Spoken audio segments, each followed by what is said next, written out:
selamat siang bagi kita semua. Kita akan memulai ibadah kita pada siang hari ini. Saya persilakan kita semua mengambil waktu untuk bersama-sama kita akan mengakui dosa kita di hadapan Tuhan. Bersama, marilah kita mengaku dosa-dosa kita ke hadapan Allah yang Maha Kuasa. Bersama, Allah yang Maha Kuasa, Bapa Syurgawi, kami telah berdosa terhadap Engkau dan terhadap sesama kami di dalam pikiran, perkataan, dan perbuatan. Melalui kelalaian, kelemahan, dan kesalahan yang disengaja, kami sangat menyesal dan bertobat dari semua dosa kami demi Putra-Mu Yesus Kristus yang telah mati untuk kami. Ampunilah kami atas semua yang telah kami lakukan dan karuniakanlah kami agar kami dapat melayani Engkau di dalam kehidupan yang baru bagi kemuliaan nama-Mu. Amin. Allah yang Maha Kuasa yang mengampuni setiap orang yang sungguh-sungguh bertobat, mengasihani kita, mengampuni dan melepaskan kita dari semua dosa kita, meneguhkan dan menguatkan kita dalam segala kebaikan dan memelihara kita dalam kehidupan yang kekal melalui Yesus Kristus Tuhan kita. Amin. Saya persilakan kita semua untuk berdiri. Bersama kita akan menyembah Tuhan.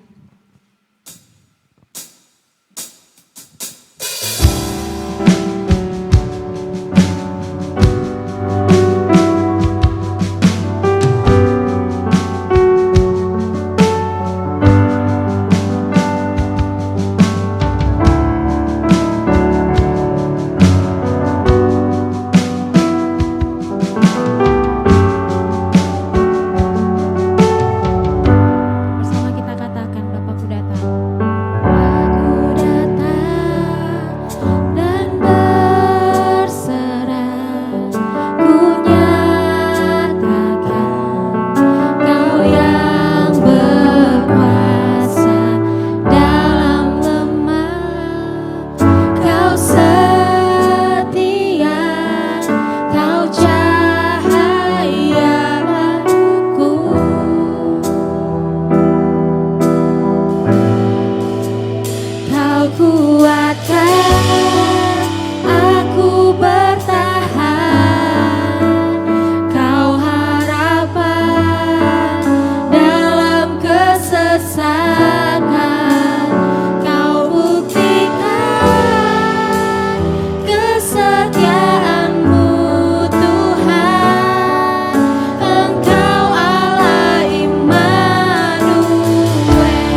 Immanuel. Amin.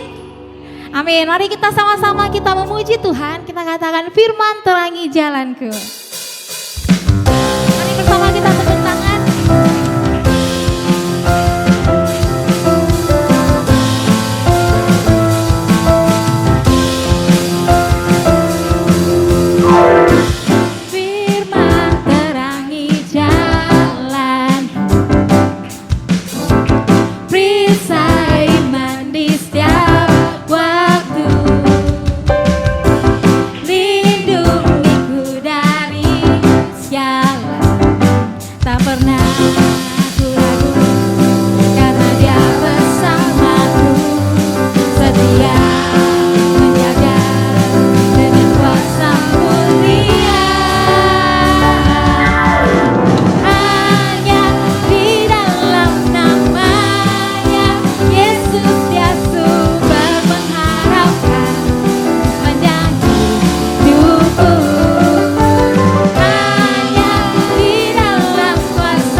Bersama kita menyembah Tuhan dan kita katakan, kemanakah aku dapat pergi?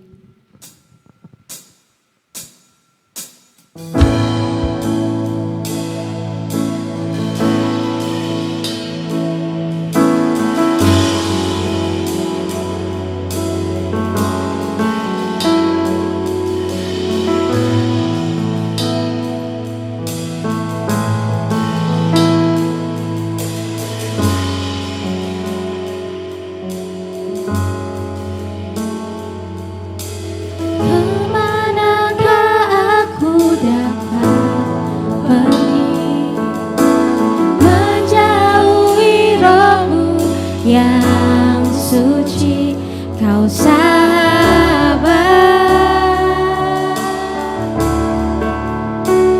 dan kau dekat,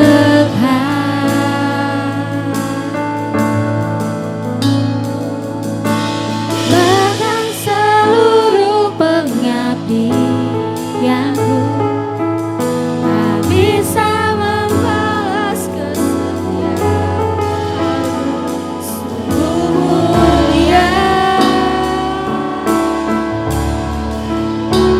dan berharga.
sungguh besar,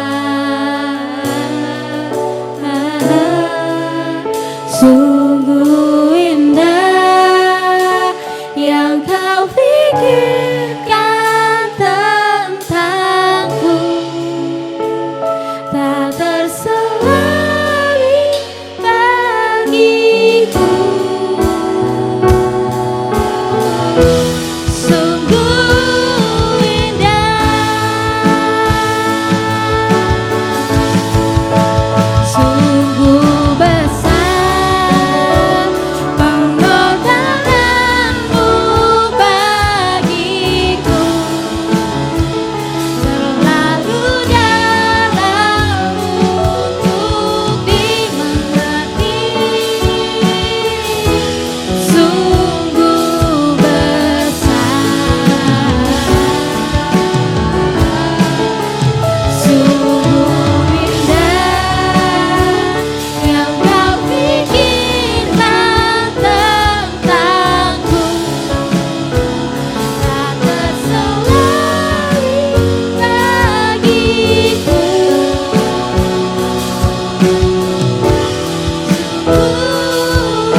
Saya persilakan kita semua untuk duduk, kita akan mendengarkan pembacaan firman Tuhan.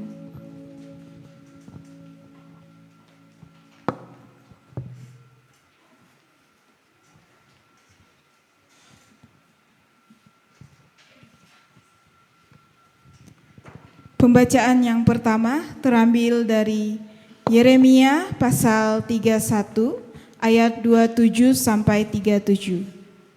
Yeremia pasal 31 ayat 27 sampai 37. Bunyinya, sesungguhnya waktunya akan datang, demikianlah firman Tuhan, bahwa aku akan melimpahi kaum Israel dan kaum Yehuda dengan benih manusia dan benih hewan. Maka seperti tadinya aku berjaga-jaga atas mereka untuk mencabut dan merobohkan, untuk meruntuhkan dan membinasakan dan mencelakakan, demikianlah juga aku akan berjaga-jaga atas mereka untuk membangun, menanam, demikianlah firman Tuhan. Pada waktu itu orang tidak akan berkata lagi, ayah, ayah makan buah mentah, dan gigi anak-anaknya menjadi ngilu. Melainkan setiap orang akan mati karena kesalahannya sendiri, seperti manusia yang makan buah mentah, giginya sendiri menjadi ngilu. Sesungguhnya akan datang waktunya, demikianlah firman Tuhan, aku akan mengadakan perjanjian baru dengan kaum Israel dan kaum Yehuda, bukan seperti perjanjian yang telah kuadakan dengan nenek moyang mereka pada waktu aku memegang tangan mereka untuk membawa mereka keluar dari tanah Mesir. Perjanjianku itu telah mereka ingkari, meskipun aku menjadi Tuhan yang berkuasa atas mereka, demikianlah firman Tuhan. Tetapi beginilah perjanjian yang kuadakan dengan kaum Israel sesudah waktu itu.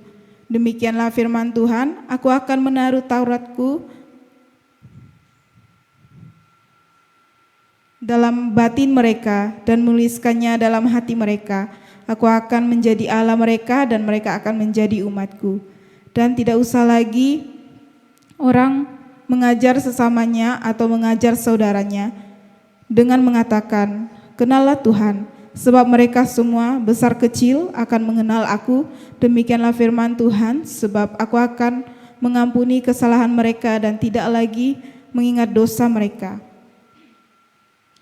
Beginilah firman Tuhan yang memberi matahari untuk menerangi siang, yang menetapkan bulan dan bintang-bintang untuk menerangi malam, yang mengharu biru laut sehingga gelombang-gelombangnya ribut. Tuhan semesta alam namanya. Sesungguhnya seperti ketetapan-ketetapan ini tidak akan beralih dari hadapanku, demikianlah firman Tuhan. Demikianlah keturunan Israel juga tidak akan berhenti menjadi bangsa di hadapanku untuk sepanjang waktu. Ayat 37, beginilah firman Tuhan, sesungguhnya seperti langit di atas tidak terukur dan dasar-dasar bumi di bawah tidak terselidiki, demikianlah juga aku tidak akan menolak segala keturunan Israel karena segala apa yang dilakukan mereka. Demikianlah firman Tuhan. Syukur kepada Allah.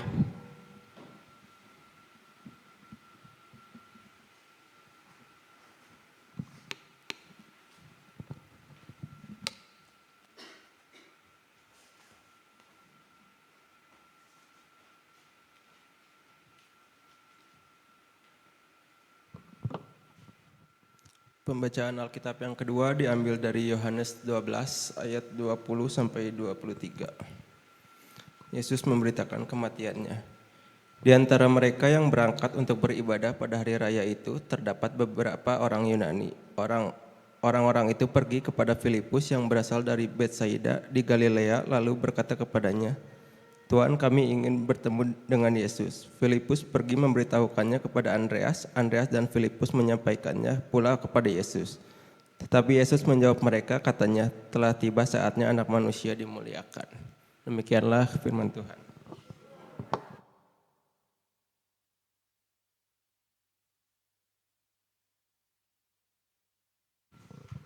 Selamat pagi. Oke, sebelum kita mulai, mari kita berdoa. Bapa di surga, kami bersyukur untuk pagi hari ini. Terima kasih Tuhan karena Engkau membawa kami ke tempat ini dengan selamat. Dan kami mau mulai mendengarkan firman-Mu. Tuhan, berbicaralah kepada kami. Dalam nama Yesus kami berdoa. Amin. Sebelumnya saya minta maaf ya Bapak Ibu. Tadi pembacaan saya ya, kayaknya saya salah baca ya. Dari Zakaria sama Lukas. Mungkin bisa ditampilkan dulu ayatnya ya, yang dari Zakaria.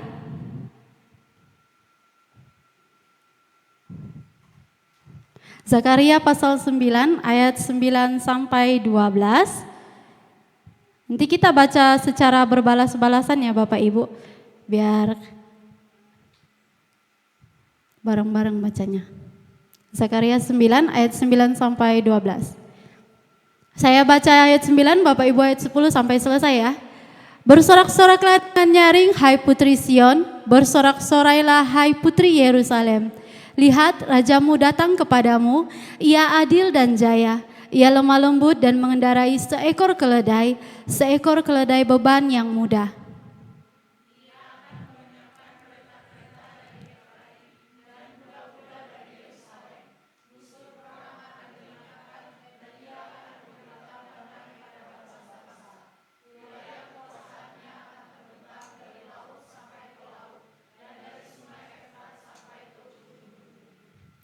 Mengenai engkau, oleh karena darah perjanjianku dengan engkau, aku akan melepaskan orang-orang tahananmu dari lubang yang tidak berair.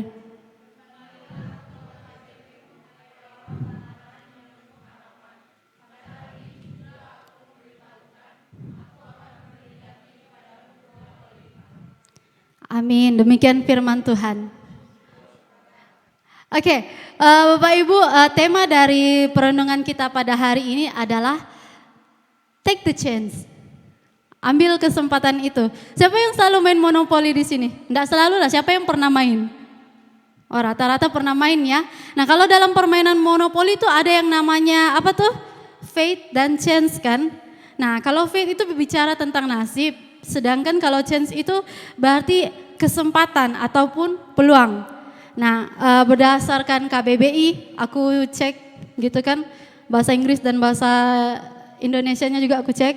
Katanya disimpulkan kalau kesempatan itu terjadi tanpa adanya perencanaan dari kita, ataupun tanpa adanya keinginan dari kita. Sehingga kalau kesempatan itu datang, kita pasti selalu merasa kagum. Saya mau nanya, pasti Bapak Ibu pernah mengalami suatu kesempatan yang besar kan dalam kehidupannya? Kayak ada sesuatu yang terjadi, ini suatu kesempatan yang besar, bisa diambil, bisa tidak. Pasti pernah mengalami kan? Nah, saya waktu tahun 2015 atau 16, lupa, waktu baru tamat SMA, Saya tuh dapat satu kesempatan masuk di sebuah universitas yang lumayan lah ya, sangat terkenal waktu itu. Terus waktu itu permohonanku untuk dapat beasiswa juga sudah lulus. Pokoknya tinggal pergi aja langsung ke sana kan. Tapi waktu itu ada sesuatu terjadi sehingga waktu itu aku enggak jadi pergi. Akhirnya ketika kalau dipikir-pikir lah ya, sayangnya ya aku enggak ambil kesempatan itu. Tapi kalau dipikir-pikir lagi mungkin itu bukan kehendak Tuhan ya. Nah tapi di situ kita akan mengalami ada yang namanya kesempatan-kesempatan yang besar. Nah hari ini ada satu kesempatan yang datang kepada kita. Kesempatan apakah itu? Next. Kok monopoli? Next. Ya, next lagi. Ya, yang pertama itu adalah kesempatan untuk menerima keselamatan. Tadi pembacaan kita itu dari kitab Zakaria ya. Jadi penulis kitab Zakaria itu adalah Zakaria sendiri, di mana di situ Zakaria menyatakan bahwa dia itu sebagai nabi yang dipakai oleh Tuhan untuk mengajar, untuk menghimbau atau mengoreksi muridnya. Tapi sayangnya orang-orang pada zaman Zakaria itu menolak. Mereka tidak mau mendengarkan lagi nubuat-nubuat itu. Nah, nubuat yang disampaikan oleh Zakaria yang bersorak-soraklah dengan nyaring hai putri Sion itu berbicara tentang orang-orang Israel yang pada masa itu dalam penjajahan, dalam tawanan, dan dia menyatakan bahwa rajamu atau Mesias itu akan datang kepada mereka. Nah, di situ dia menjelaskan bahwa Yesus akan datang, Mesias akan datang, tapi ternyata orang-orang pada masa itu mereka tidak mau mendengarkan nubuat Tuhan. Bagi mereka kayak, sudahlah, sudah lama kami menderita. Tidak ada ya juga yang datang. Jadi pada akhirnya mereka itu tidak mendengarkan nubuatannya Zakaria. Nah, setelah saya pelajari ya, Zakaria itu ternyata terbagi dalam dua. Dalam Zakaria pasal 1 ayat 18 itu ternyata Zakaria menulis pada waktu dia masih muda. Masih muda dia menulis supaya orang-orang Israel jangan berhenti untuk membangun tembok bait suci.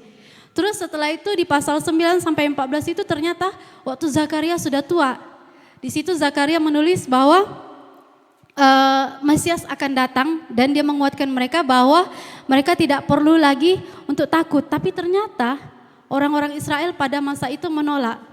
Sampai pada akhirnya Zakaria, Maliaki, Hagai itu adalah orang-orang nabi-nabi terakhir yang ketika mereka sudah tidak menulis, tidak ada sudah nabi yang bisa bersaksi atau bernubuat di zaman sampai datangnya zaman perjanjian baru. Nah, hari ini kita fokus pada ayat 9 sampai 12 di mana Zakaria sudah menubuatkan kedatangan Mesias itu untuk membawa damai. Tadi kita sudah baca di dalam Zakaria 9 ayat 9 sampai 12 itu, di situ Zakaria menubuatkan bahwa kedatangan Mesias adalah untuk membawa keselamatan bagi kita. Mungkin saat ini kita masih ada belenggu-belenggu dosa di dalam diri kita yang mengikat kita. Sehingga kita tuh kayak mau lepas dari dosa tapi tidak bisa. Nah sama dengan orang Israel waktu itu mereka juga pengen lepas tapi tidak bisa lepas karena mereka jadi tawanan dari bangsa-bangsa yang menjajah mereka. Nah di situ kita bisa melihat bahwa Yesus datang untuk sama seperti nubuatnya Zakaria, Yesus datang untuk membawa pelepasan. Begitu juga dengan kita pada hari ini. Yesus datang untuk membawa pelepasan bagi kita sendiri. Nah, keselamatan itu dia juga membawakan kita keselamatan. Karena kalau kita mau ikut adat perjanjian lama, yang mana kalau bisa selamat kita harus bawa korban bakaran, korban keselamatan. Tidak ada korban yang sesempurna Yesus di kayu salib. Bayangkan kalau saat ini kita masih perlu pakai korban gitu kan. Mungkin hewan-hewan yang kita kenal kayak kerbau, apa lagi? Lembu, sapi. Mungkin kita tidak kenal, sudah tidak pernah ketemu karena sudah punah. Disembelih terus setiap hari begitu kan. Nah tetapi ternyata tidak ada korban yang sempurna sehingga Yesuslah yang mati untuk ganti kita. Hari ini kita sudah tahu bahwa Yesus mati ganti kita. Pertanyaannya adalah apakah kita mau menerima bahwa Yesus mati untuk kita, bahwa Dia mau memberikan damai sejahtera untuk kita, dan maukah kita menerima Dia masuk ke dalam hati kita. Nah, Yesus Kristus datang membawa keselamatan, tetapi keselamatan itu tidak dapat diterima jika kita tidak membuka hati kita. Saya tidak bisa mewakili selfie untuk terima Tuhan Yesus, ataupun saya tidak bisa mengambil keselamatan yang sudah Tuhan berikan untuk Bu Siska. Contoh, saya pernah dengar ada satu anak ngomong kayak gini ke mamanya, "Mak, aku titip persembahanku ya." Titip persembahan bisa, tapi kalau titip keselamatan enggak bisa. Jadi ketika keselamatan itu kita sudah dengarkan dengan telinga sendiri. Jadi hanya kita yang bisa menerima. Saya tidak bisa wakili Bapak Ibu juga tidak bisa wakili saya. Gitu ya. Dan saat ini pertanyaan itu datang lagi, maukah Bapak Ibu menerima keselamatan itu dari Dia? Enggak ada yang jawab. Oke, enggak apa-apa. Lalu yang kedua, next. Nah, yang kedua, di dalam Lukas pasal 16 ayat 19 sampai 31, di situ kesempatan untuk memberitakan kabar baik kepada semua orang. Nah, saya ringkaskan sedikit ya, Lukas 16 ayat 19 sampai 31 itu berbicara tentang Lazarus dan orang kaya. Pasti semua sudah tahu ya ceritanya, di mana Lazarus itu seorang yang miskin. Bahkan katanya boroknya pun sampai di jilat anjing, bahkan dia juga dia makan remahan-remahan aja daripada makanannya si orang kaya itu. Nah, terus di situ si orang kaya pula orangnya yang saking kayanya dia bisa hidupnya pesta pura setiap hari. Tiap hari ada pesta. Nah, tapi kita hari ini tidak akan melihat tentang perbedaan mereka, tetapi kita melihat kepada kesempatan mereka untuk menerima keselamatan. Biasanya ya, orang-orang kaya ya, saya yakin pasti sebagai orang kaya, dia itu orang-orang akan berusaha untuk menceritakan sesuatu yang baru kepada dia. Entah itu berita perang, entah itu berita keselamatan, atau berita apapun. Nah, tetapi ternyata ketika mereka mati, di dalam ayat 22 sampai 25 dibilang, kemudian matilah orang miskin itu lalu dibawa oleh malaikat-malaikat ke pangkuan Abraham. Orang kaya itu juga mati lalu dikubur. Dan sementara ia menderita sengsara di alam maut, ia memandang ke atas dan dari jauh dilihatnya Abraham dan Lazarus duduk di pangkuannya. Bayangkan, orang yang kaya itu ternyata tidak dapat menerima keselamatan. Sedangkan Lazarus yang terbiar di pinggir jalan waktu itu malah dia yang mendapat keselamatan. Sampai si orang kaya itu bilang, "Bapak Abraham," dia bilang, "suruhlah Lazarus untuk mencelupkan ujung jarinya ke lidahku dan menyejukkan lidahku, sebab aku sangat kesakitan dalam nyala api ini."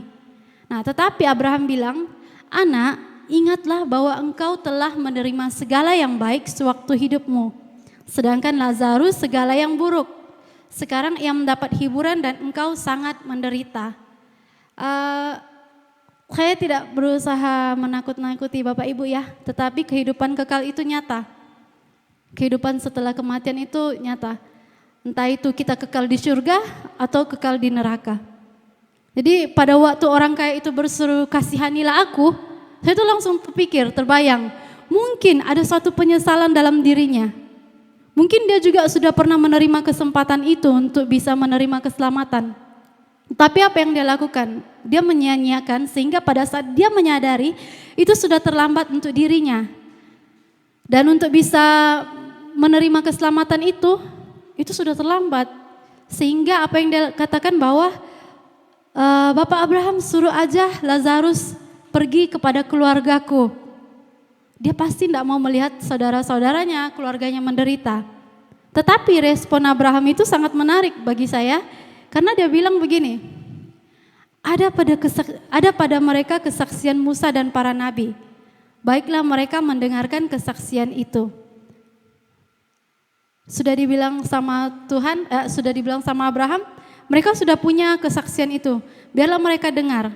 Terus si orang itu jawab lagi, tidak Bapak Abraham, kecuali kalau ada orang yang mati dari antara orang mati untuk datang kepada mereka, pasti mereka akan bertobat. Terus Abraham tetap konsisten dengan jawabannya, dia bilang, kalau mereka tidak mendengarkan kesaksian dari orang mati, dari para nabi, dari orang mati pun mereka tidak akan mau dengarkan. Abraham menyatakan bahwa ketika sudah ada kesaksian keselamatan itu pada mereka, maka mereka harus mendengarkan. Sama seperti kita pada hari ini, kita sudah tahu bahwa Tuhan Yesus itu datang untuk menyelamatkan kita. Apakah kita mau mendengarkan pada panggilan keselamatan itu?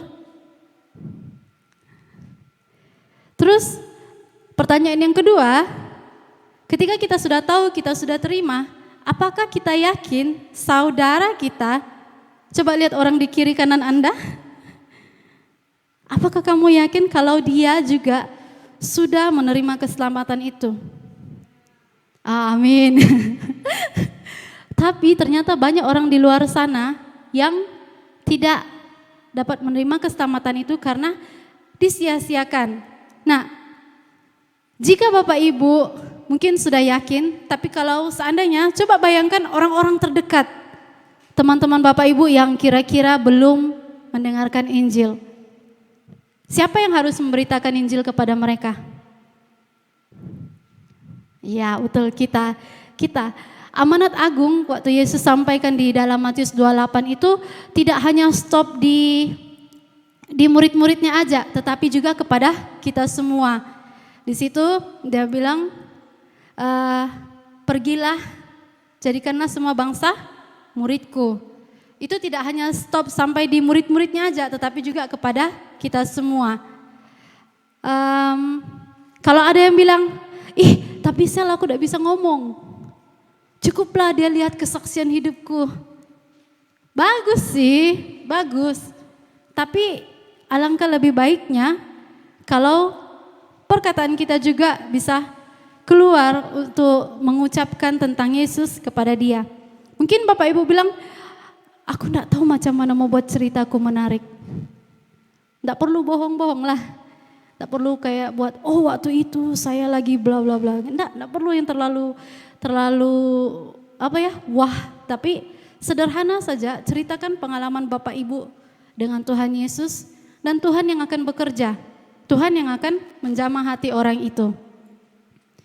Jadi jika saat ini mungkin ada teman-teman kita yang kita tahu belum percaya sama Tuhan ataupun setengah-setengah percaya sama Tuhan, kitalah yang meyakinkan dia. Karena saya yakin Bapak Ibu yang di sini sudah yakin kan dengan keselamatannya. Kalau seandainya nih tiba-tiba jadi gempa bumi, tidak ada yang selamat, Bapak Ibu yakin kan kita selamat ketemu di surga? Amin. Ya, tetapi kalau teman-teman kita, Bapak Ibu yakin enggak? Bukan yang di sini, yang di luar. Oh, enggak tahu. Ya, enggak tahu. Tapi itulah kesempatan kita untuk bisa menyaksikan kasih Tuhan kepada mereka. Pertanyaan saya, maukah Bapak Ibu menyaksikan kasih Tuhan kepada mereka? Amin, kalian yang bilang mau ya, buat ya. Next slide. Lagi. Aduh, kok gini ya PPT-nya. Oke, ini aku suka nih. Biasa kalau dalam film-film kalau dalam film pas yang lagi climax gitu kan, selalu tuh ada kata-kata, it's now or never. Jadi bahasa Indonesianya, sekarang atau tidak sama sekali. Take the chance with you. Ambillah kesempatan ini bersama dengan Anda. Kesempatan apa? Kesempatan untuk menyaksikan kasih Tuhan kepada mereka. Mari kita berdoa. Saya akan pimpin.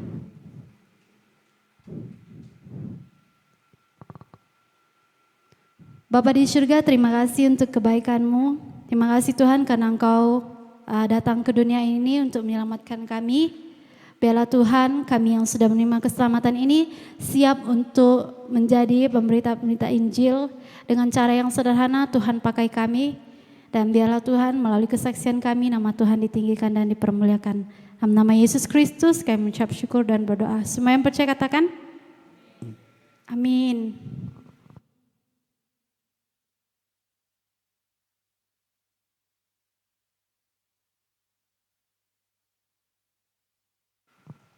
Bapak Ibu teman-teman, saya undang untuk bangkit berdiri, kita sama-sama akan mengakui iman kita.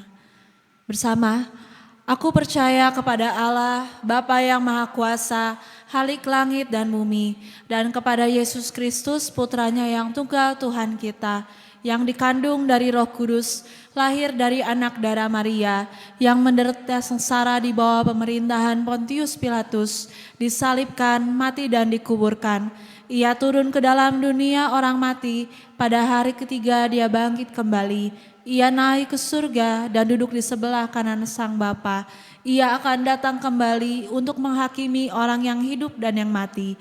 Aku percaya kepada Roh Kudus, gereja yang kudus dan katolik, persekutuan orang kudus, pengampunan dosa, kebangkitan orang mati dan hidup yang kekal. Amin. Silakan duduk. Kita sama-sama akan berdoa, mari kita satukan hati kita. Bapa yang di surga Tuhan, kami bersyukur kepadamu untuk segala kebaikan dalam hidup kami Tuhan. Tuhan, pada hari ini kami mau berdoa khususnya Tuhan untuk bangsa dan negara kami. Tuhan, dengan segala yang sedang terjadi saat ini Tuhan, dari hal politik, kepemimpinan Tuhan, kami percaya bahwa Engkau terus bekerja Tuhan melalui pemimpin-pemimpin kami.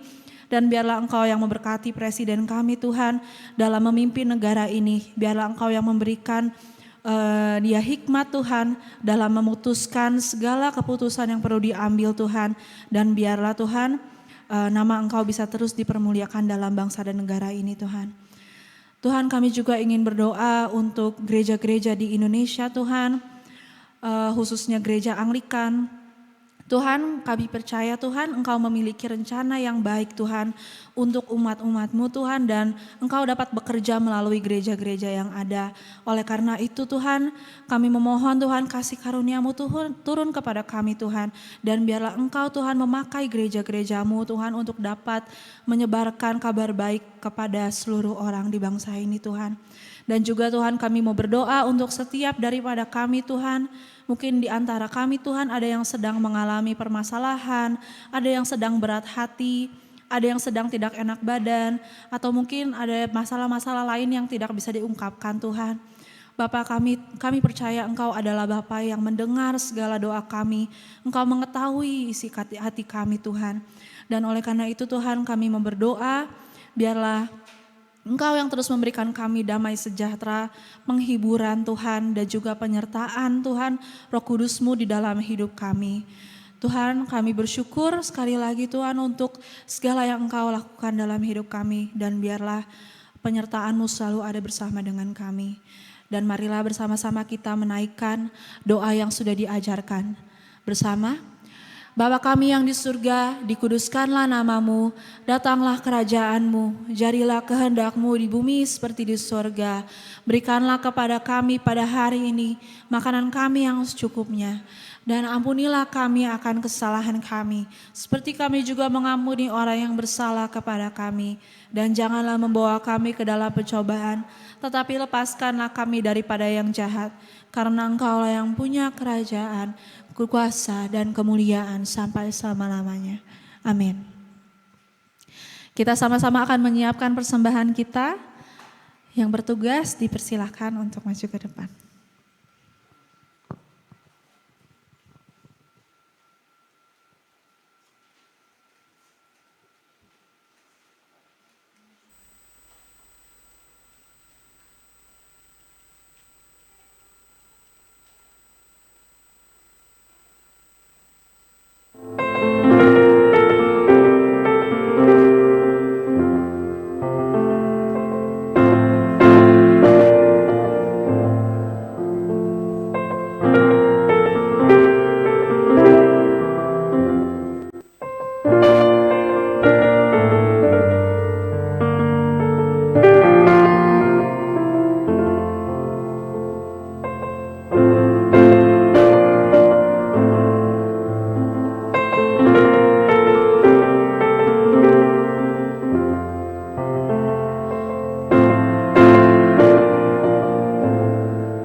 berdoa untuk persembahan kita bersama. Bagimu-lah ya Tuhan kebesaran, kuasa, kemegahan, dan keagungan. Karena segala sesuatu di surga dan di bumi adalah milik-Mu. Segala-galanya berasal daripadamu. Dan dari milik-Mu sendiri kami mempersembahkannya kepadamu. Amin.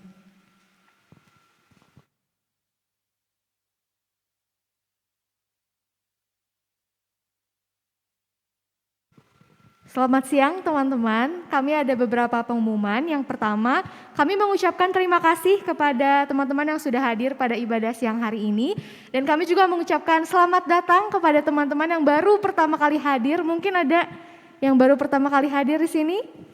Atau belum ada, masih muka-muka lama ya, tapi di Zoom siapa tahu ada. Kami mengucapkan selamat datang dan semoga kita bisa bertemu lagi di ibadah minggu depan. Lalu untuk kegiatan STBC, sebelum itu kami juga mengucapkan terima kasih kepada pengkhotbah pada hari ini, Kak Marisel. Tuhan memberkati Kak Marisel beserta pelayanannya. Dan kami juga ada kegiatan yang sedang berlangsung. Yang pertama ada Alfa, itu setiap hari Rabu tapi pendaftaran sudah tutup, jadi bisa ikut, kalau ada yang belum ikut bisa ikut di batch selanjutnya. Lalu juga ada Connect Group yang dijalankan setiap hari Sabtu ya.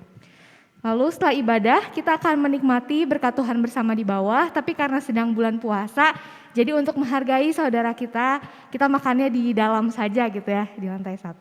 Oke, terima kasih. Sama-sama.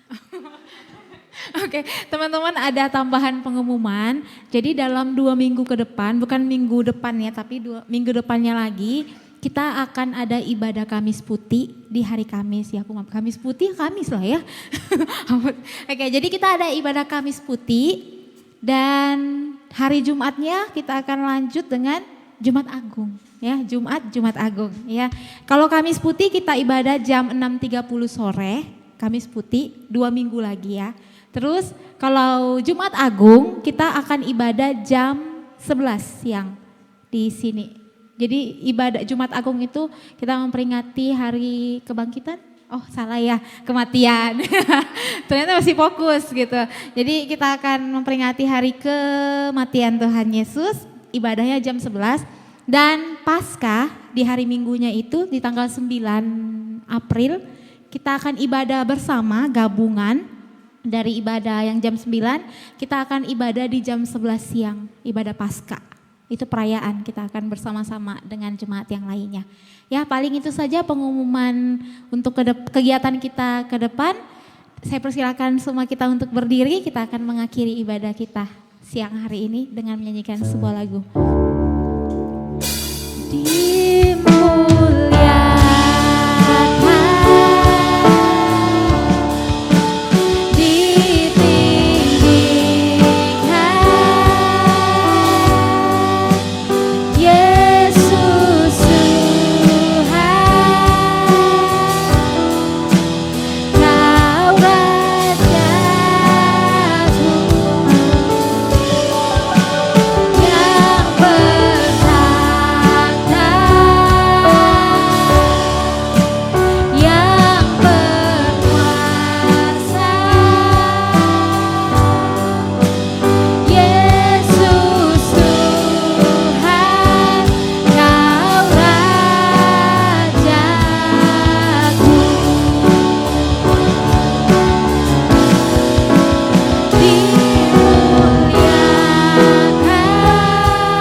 Kasih karunia Tuhan kita Yesus Kristus dan persekutuan Allah Bapa menyertai kita senantiasa.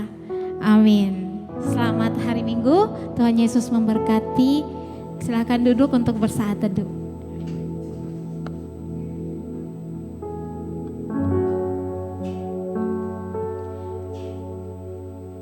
Amin. Oke teman-teman, selamat hari Minggu. Tuhan Yesus memberkati. Boleh kita saling bersalaman, mengucapkan selamat hari Minggu. Jangan lupa di bawah ada makanan. Dimakan dulu.